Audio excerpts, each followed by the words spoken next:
Hello everyone and welcome to Shelf Space. I'm your host Ross13 and today is Valentine's Day and love is in the air.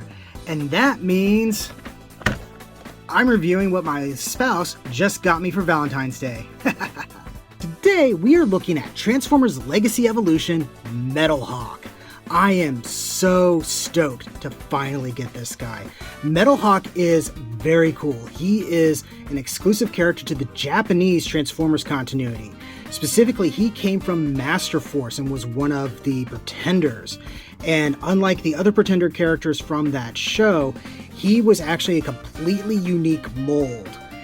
And he did not get a whole lot of attention outside of Japan until relatively recently.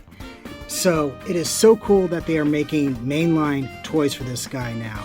And this one is also a Voyager class, so he's pretty big. And yeah, I am excited. So let's go ahead, get him opened up and onto the turntable. And here he is. And he looks amazing. Oh my word, this guy is just awesome looking. And he feels really good too.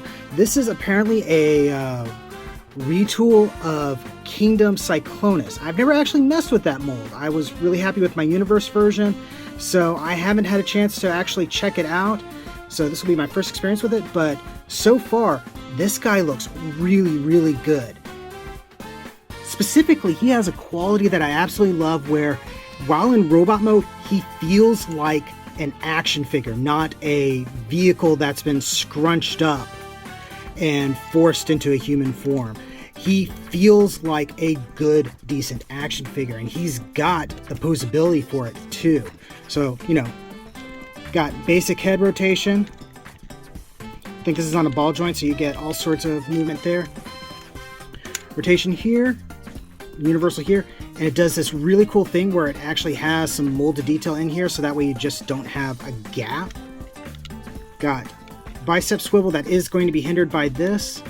And then you do have a wrist swivel that is a little bit hindered by this part as well. Then waist is that funky kind of thing that you see on Transformers where it's a little bit lower than it probably should be. Then universal joint hips. Knees are where it's a little bit weird because you can get a little bit of bend out of this joint and not break the sculpt. But for the most part, you're doing this, which looks a little weird, but everything else feels really good. You also have the ankle tilt that I don't totally love, but it looks decent on this because they do have stuff to kind of fill in the gap. No toe tilting or anything like that, which was a little bit of a surprise. But yeah, this guy just looks freaking amazing. Accessory-wise, he comes with this gun here that actually can pull apart into two separate blasters, just like on his original G1 toy. And just like on his original G1 toy, we also have this really freaking cool looking sword. These are all molded in just sort of a silvery, almost pearlescent plastic. That looks pretty nice. It would be better if maybe it was like actually chrome or something like that. Maybe if I'm feeling adventurous, I might try hitting this with one of my chrome markers. We'll see. But yeah, so far, robot mode, really darn cool. Let's get him transformed and see what his vehicle mode is like. Transformation is surprisingly simple and easy. That's not to say it's a bad transformation, far from it. This is just a super intuitive process that I barely needed the instructions for at all. And I just love how everything flows and fits together without feeling fiddly or like I was going to break it. Just a nice smooth change of shape. And here he is in his jet form, and he looks really cool in this. The colors are a little mismatched, it feels. But overall, it's a very serviceable jet form. Whoosh! Excellent swooshability. But yeah, he feels like a good jet. We don't have a whole lot of like super visible robot stuff. I mean, I guess if you know what his torso looks like, then yeah, you got that, but there's no visible head.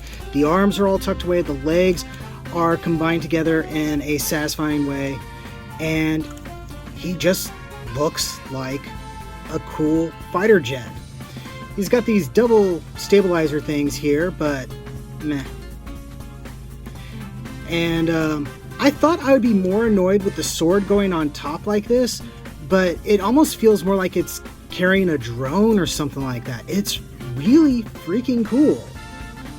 Yeah, I am digging this a lot. I think the jet mode is the weakest of the modes, but since I mainly want him for being Metalhawk and being robot mode, it's not that big of a deal. But I'm certainly not thinking that his robot mode or his vehicle mode stinks or anything like that. This is really cool, and I am so grateful to my spouse for getting it for me.